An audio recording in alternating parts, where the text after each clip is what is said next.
Picture चालू करो बे। आप लोग कहते हैं कि भगवान राम मंदिर के भी पूरे मामले को राजनीतिक रूप से बीजेपी भुना रही है, उसको इवेंट बना रही है, लेकिन आपका प्लान क्या है इसको टैकल करने के लिए? क्योंकि ये नंबर्स दिखा रहे हैं कि जैसे जैसे लोग ज्यादा धार्मिक होते हैं उनका वोट बीजेपी की तरफ जाता है। 22 जनवरी को तो पूरे देश में राममय माहौल रहेगा। Not bad, not bad. Now you. मुझे ऐसा लगता है सबसे पहले चीज को टैकल करना चाहिए। धर्म क्या है और किस आधार पे आप किसी को ज्यादा धार्मिक मान रहे हैं, किसी को कम मान रहे हैं। हो सकता है कोई व्यक्ति कभी मंदिर ना जाता हो लेकिन धर्म भीरू हो सकता है वो भगवान में ज्यादा आस्था रखता हो। तू समझा? हाँ। नहीं, तू समझा नहीं। हो सकता है वो न्याय को ज्यादा मानता हो सकता है वो सत्य में आस्था रखता हो सकता है वो नारी सम्मान में आस्था रखता हो, जो धर्म के मूल हैं। तो सबसे पहले एक हिंदू होने के नाते और एक प्रैक्टिसिंग हिंदू होने के नाते मैं जानना चाहती हूं कि धर्म क्या है और धर्म क्या सिखाता है। क्या धर्म यह सिखाता है कि आईआईटी बीएचयू जैसे कैंपस में भाजपा की आईटी सेल के गुर्गे जाएं, वहां पर लड़कियों की ईव टीजिंग करें और आरोपी बन जाएं, बलात्कार के, सामूहिक बलात्कार के 60 दिन तक उनके खिलाफ कोई कार्रवाई ना हो और उन 60 दिनों में वो भाजपा का मध्य प्रदेश में आईटी सेल चलाए? वाह मोदी जी, वाह वाह। मुझे क्रेडिट नहीं चाहिए। मैं पहला सवाल धर्म पर यह पूछना चाहती हूं, और अगर इतने गदगद ये लोग होते, अंजना जी आप ही का एक शब्द बोरो करते हुए, तो जो यूपी में हुआ वो नहीं होता। यूपी में एक ईमेल आती है, उस ईमेल में कहा जाता है राम मंदिर को, यूपी के एसटीएफ चीफ को और मुख्यमंत्री योगी आदित्यनाथ को बम से उड़ाने की धमकी है। वो ईमेल एक जुबैर और शारिक नाम का आदमी भेजते हैं। बहुत बड़ा पाप किया इन्होंने। इन लफंगों के खिलाफ तुरंत कार्रवाई होनी चाहिए। तुरंत कार्रवाई होती है, तुरंत गिरफ्तार होते हैं और वहां पर पलट जाती है तस्वीर। वो पता चलता है ओम प्रकाश मिश्रा और ताहर सिंह है, और इस पूरी साजिश देवेंद्र तिवारी ने, जिनकी योगी आदित्यनाथ के साथ तमाम तस्वीरें उसने रची। वाह मोदी जी, वाह वाह। तुम्हें शर्म है? कुछ शर्म आया है?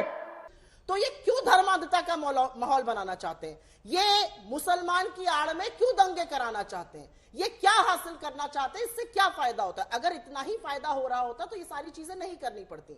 मैं अपनी बात सिर्फ ये समाप्त करके करूंगी कि ये कोई मानक नहीं है। मुझे लगता है आप हिंदू हो, मुसलमान हो, आप दिन में 5 बार नमाज पढ़ते हो या दिन में 2 बार आरती करते हो, व्रत त्योहार कर्मकांड सब करते हो या कुछ भी नहीं करते हो और भगवान में आस्था हो। सबको बेरोजगारी से, सबको महंगाई से, सबको, किसानों को उनके आत्मसम्मान की ठेस से, महिलाओं को अपराध से निजात अगर देना है तो लोगों को पता है बीजेपी को हटाना है। ये जो बीजेपी मेगा शो कर रही है, और मैं थोड़ी सी इसमें आहत हूं, आपने कहा राममय हो जाएगा। मैं तो सिर्फ एक बात कहती हूं, इतना बड़ा पर्व होने जा रहा है, इतना बड़ा मंदिर का उद्घाटन होगा, प्राण प्रतिष्ठा होगी, उसका इन्विटेशन कार्ड बनाते समय इन लोगों ने इतनी गलतियां करी। इन्विटेशन की स्पेलिंग गलत है, मेमोआर की स्पेलिंग गलत है, हमारे शंकराचार्यों को नहीं बुलाया जा रहा है, बहुत सारी चीजें हैं। तो ये लापरवाही भगवान के नाम पे मत बरतिए। किसने कहा था अंग्रेजी में कार्ड छापे? अरे मारिए गोली अंग्रेजी को, हिंदी में कार्ड छापना चाहिए था। इतने करोड़ों हिंदुओं की आस्था के साथ ये ठेस है, ये लापरवाही ठेस है। बात तो सही है। मैं छोटी सी बात कहना, जली ना, तेरी भी जली ना। और औरतों के खिलाफ अपराध को लेकर झूठ नहीं बोलना चाहिए। तुरंत कार्रवाई नहीं हुई, 2 महीने लग गए उन दरिंदों के खिलाफ, कुणाल पांडे और सक्षम पटेल के खिलाफ कार्रवाई करने पर, जिनकी मोदी जी से लेकर स्मृति ईरानी और मुख्यमंत्री योगी आदित्यनाथ से लेकर जेपी नड्डा जी के साथ तमाम तस्वीरें हैं। उन सब के खिलाफ कार्रवाई करने में आपको 2 महीने लगे। एफआईआर लॉन्च होने के बावजूद आपने उनको मध्य प्रदेश अपने प्रचार प्रसार के लिए भेजा, और कांग्रेस के यूपी के अध्यक्ष अजय राय ने जब पहले दिन कहा था इसमें बीजेपी के लोग शामिल हैं, तो उनके खिलाफ आपने कुकृत्य किया था, एक एफआईआर लॉन्च करी थी, माफी मांगी है सबसे पहले। और जिन लोगों का आपने नाम लिया है, पुलिस इसकी जांच करे, अगर उसमें कोई दम है तो उनके खिलाफ कार्रवाई होगी, अगर नहीं है तो आपकी तरह हम मुंह नहीं फेरेंगे। हम ब्रजभूषण शरण सिंह को नए सदन में बिठाकर लड़कियों को सड़कों पर नहीं पिटवाएंगे। यह धर्म नहीं है, क्योंकि मेरा जो हिंदू धर्म है वो मुझे सिखाता है दैहिक दैविक भौतिक तापा, राम राज नहीं कहूं व्यापा। लवणेन भोज्यम। मेरा धर्म मुझे सिखाता है यत्र नार्यस्तु पूज्यन्ते रमन्ते तत्र देवता। जहां नारी का अपमान है वहां धर्म सिर्फ पाखंडी और ढोंगी करते हैं, जो काम आप लोग कर रहे हैं। मुझे क्रेडिट नहीं चाहिए। एक 10 सेकंड की बात कहती हूं। आप हर व्यक्ति का नाम लीजिए यहां पे आकर, पुलिस कार्रवाई आपके लोगों के खिलाफ क्यों नहीं हुई 60 दिन तक? क्यों ब्रजभूषण शरण सिंह आज भी बैठा हुआ है? क्यों वो कहता है दबदबा कायम है और उसके बाद आपको भंग करना पड़ता है? और जो नया चेयरमैन कहता है वो भंग होने को मानता ही नहीं है WFI को। अगर इन सब बातों का जवाब नहीं है तो जिस तरह से सुई पटक सन्नाटा आपके शीर्ष नेतृत्व ने महिलाओं के खिलाफ रखा हुआ है वो अभी भी बरकरार रही है। एक बात का जवाब दे दीजिए, उत्तर प्रदेश में ओम प्रकाश तिवारी, ताहर सिंह और देवेंद्र तिवारी जो खास है योगी आदित्यनाथ के, गौ परिषद चलाते हैं, भारत माता गौ परिषद चलाते हैं, उन्होंने नकली ईमेल मुसलमान बनकर क्यों भेजी? हे भगवान, ये क्या हो रहा है? मेहरबानी करके मुझे समझाइए, मेरी समझ में कुछ नहीं आ रहा है। ये बिक गई है गवर्नमेंट, अब गवर्नमेंट में कुछ नहीं है। देखिए, ये जो ट्रेंड हमारे सामने अभी आपने दिखाया है, हाँ। ये ट्रेंड विचलित करती है। ये ट्रेंड विचलित इसलिए करती है क्योंकि देखिए, आदमी भी वही है, जनमानस भी वही है और धर्म भी वही है। लेकिन जैसे ही नरेंद्र मोदी जी सत्ता में आते हैं 2014 और 2019 में, तो देखिए ट्रेंड जो है एकदम डबल और ट्रिपल हो जाता है, वोटिंग पैटर्न बदल जाता है, उनका नंबर ऑफ सीट बदल जाता है। ऐसा इसलिए होता है कि भारत की जनमानस की जो मुद्दा है, उस मुद्दे का अपहरण मीडिया और बाजार और धर्म के माध्यम से किया जा रहा है।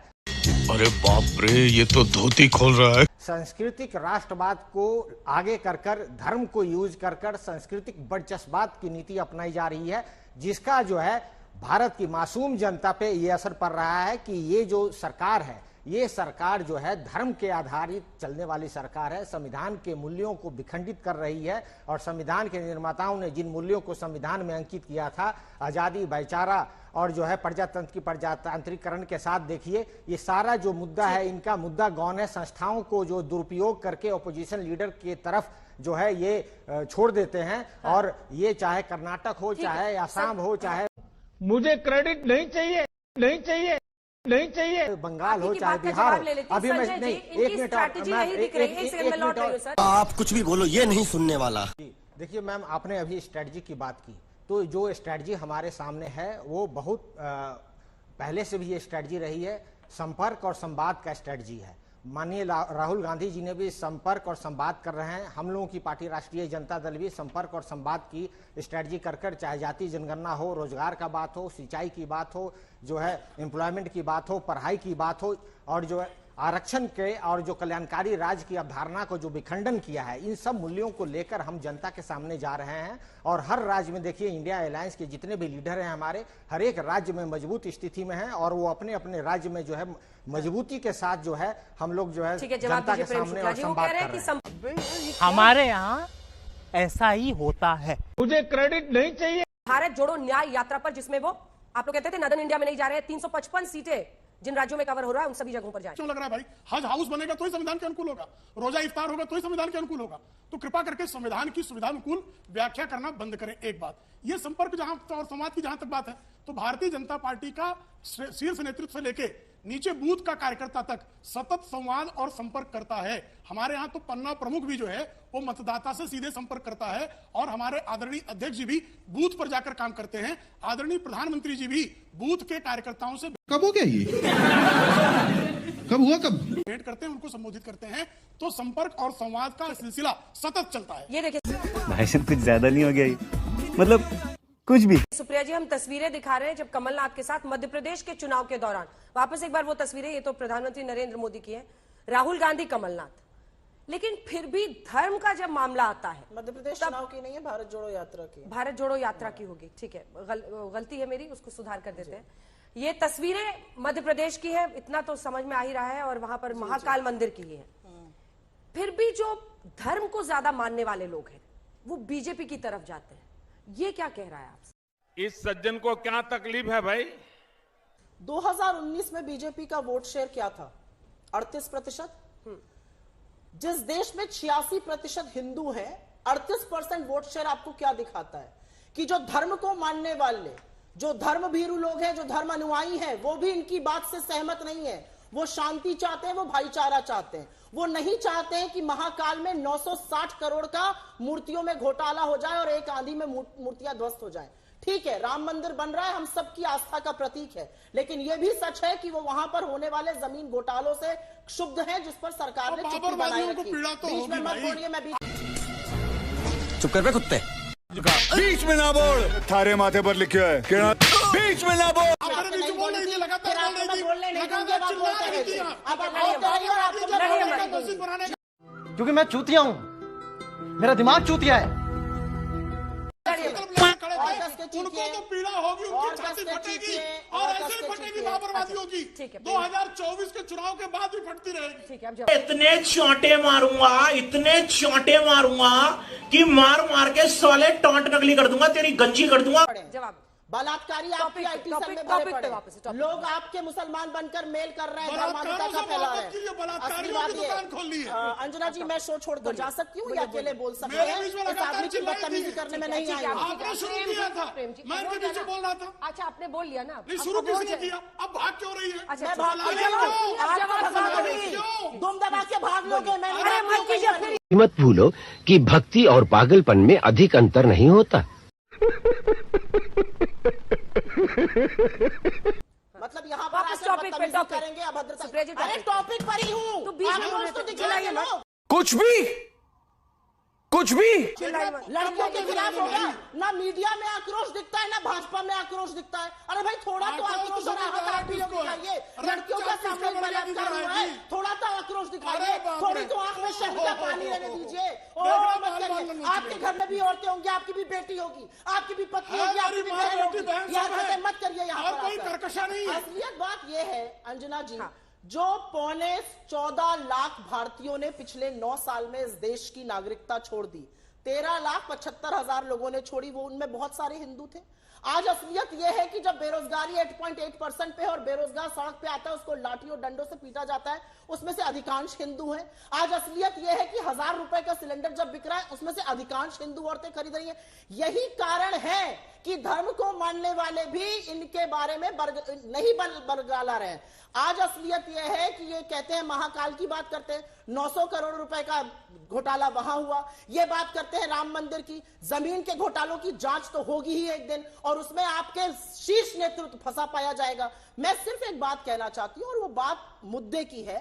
भारत जोड़ो न्याय यात्रा जो हम 15 राज्यों से 6700 किलोमीटर की निकाल रहे हैं, वो तमाम लोकसभा क्षेत्रों को छुएगी। स्ट्राइक रेट राहुल जी का 70% रहा तेलंगाना में, जहां पर वो गए थे अपनी भारत जोड़ो यात्रा लेके। मुझे लगता है कि जो संवाद और संपर्क की बात आपने की थी और जो आरजेडी के प्रवक्ता ने की थी, वो जरूरी है। आज इस देश में एक व्यक्ति अपने मन की बात बोलता है और सारे देश पर थोपी जाती है। इतना छोटा पहले कभी नहीं हुआ होगा, लेकिन यह देश अपनी बात सुनाना चाहता है। भारत जोड़ो यात्रा का सबसे बड़ा मैसेज ही यह था कि हमारे मन की बात सुनने वाला कोई नहीं है, और इसीलिए हमको लगता है कि जहां पर मीडिया, जहां पर सरकार का तंत्र, जहां पर सरकार की फ्रंटल बन चुकी एजेंसीज, अगर ऑपोजिशन को सदन 150 सांसदों को निकाल कर आप कानून बना रहे हैं, और ऐसे कानून बना रहे हैं कि ट्रक ड्राइवर हड़ताल करता है और आपको मुंह की खानी पड़ती है, आपको वो कानून वापस लेना पड़ता है। इस तरह से आप सरकार चलाइएगा। तो मेरा अपना मानना यह, और इसमें ज्यादा बड़ी बात नहीं करनी, मेरा अपना मानना यह, हिंदू हो, मुसलमान हो, किसी भी धर्म को मानने वाला हो, महंगाई, बेरोजगारी, आर्थिक असमानता, गुर्बत, गरीबी से हर व्यक्ति इनके राज में जूझ रहा है, और वो जानता है कि ये राम राज की परिकल्पना नहीं है, क्योंकि राम राज जो कहता है कि दैहिक दैविक भौतिक तापा, राम राज नहीं कहूं व्यापा। जब लोग भूखमरी से जूझ रहे हैं तो वो राम राज की परिकल्पना नहीं है। Emotional damn it. एक रोज एक ऐसा बयान आता है जिसमें लगता है कि आप लोग बीजेपी की बी टीम बन रहे हैं, इंडिया गठबंधन के ही कई साथी, और आप लोग को सफाई देते फिरना पड़ता है उसके बाद। देखिए, राम मर्यादा पुरुषोत्तम राम सबके राम है, लेकिन जिन लोगों ने सबसे बड़े राम के अनुयायी महात्मा गांधी, जो सुबह से शाम तक सीताराम राम राम करते थे, उनको हे राम तक पहुंचाने का अगर किसी ने काम किया है, उस आइडियोलॉजी के तहत जो है भारतीय जनता पार्टी आज भी काम कर रही है। ये जो लड़ाई 2024 की लड़ाई आप देख रहे हैं, ये ऐतिहासिक लड़ाई है। ये लड़ाई जो है सम्राट अशोक कि जो मौर्य वंश था उसको खत्म किया तब की बात है, महात्मा गांधी की हत्या किया तब की बात है। और जब ये बात अभी संजय जी कह रहे थे कि 92 में 20% के आसपास ही भाजपा रह गई थी, तो आप देखिए उस समय जो संविधान के निर्माताओं ने जो मूल दिए थे पार्टिसिपेटरी डेमोक्रेसी का, प्रजातांत्रिकरण का, उसी का जो ब्यूटी था वो निकल कर आया, और बीजेपी को रोकने में हम लोग कामयाब हुए थे। और आज भी मैं कह रहा हूं कि 2024 में एक तरफ सांस्कृतिक राष्ट्रवाद है, दूसरी तरफ संवैधानिक राष्ट्रवाद है। संपर्क और संवाद के माध्यम से 2024 में हम जो है उन लोगों को हराएंगे। ये फंस गया सीएम। दो लाइन का कमेंट प्लीज। नहीं, बस 2 ही लाइन का कमेंट है। कमेंट सिर्फ यह है कि आस्था और मुझे थोड़ी आपत्ति इस पूरे शो पर भी है, अगर मुझे पता होता तो शायद मैं पार्टिसिपेट नहीं करती, क्योंकि मुझे लगता है आस्था के बेसिस पर वोटर को डिवाइड नहीं किया जा सकता। आस्था मेरा बड़ा पर्सनल विषय है। मेरा अपना मानना है कि हर धर्म का अनुयायी, चाहे वो हिंदू हो या मुस्लिम हो, वो गुड गवर्नेंस चाहता है। हकीकत पेपर पे और हकीकत जो बयां हो गई देश में, उसमें यह अंतर है कि 15 लाख आने थे, 2 करोड़ रोजगार बनने थे, यहां पर 51,000 पर्चियां प्रधानमंत्री बांट रहे हैं। तो असलियत और जो खाके पर था उसको इस देश ने सहा है, और ये देश कहता है हमारी गिनती करो, हमसे डरो मत। और इसीलिए कास्ट सेंसस एक रियलिटी है जो आपको लोकसभा के चुनावों में बदलेगा। बहुत ज्यादा खत्म, बाय बाय, टाटा।